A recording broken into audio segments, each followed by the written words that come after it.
আসসালামু আলাইকুম আমার ফ্যান ফলোয়ার ভাইরা।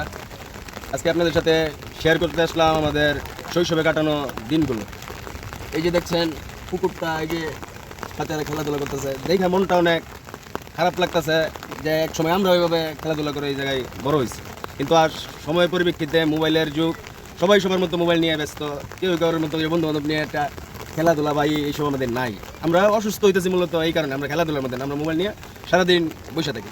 তাই ভাবলাম যে আপনাদের সাথে একটু শেয়ার করি যে আমাদের 90 দশকের যে ইগুলা কেমন ছিল, এখন এইসব নাই। এই যে দেখা যাচ্ছে তারা খেলতেছে কিন্তু এটা খুব সীমিত।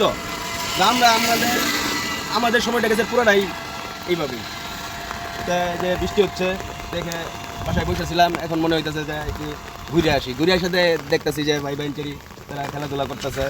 তো দেখা ভাবলাম যে আপনাদের সাথে একটু শেয়ার করি। তাই বলি সবাই মোবাইলেরই কাছে বন্ধু বান্ধব সবাই মিলে যাতে আমরা খেলাধুলা করি বা একসাথে সময় দিতে পারি, এরকমভাবে চলি। সুস্থ দেহ সুস্থ মন, খেলাধুলা করলে দেহ সুস্থ থাকবে, মন সুস্থ থাকবে, সব দিকে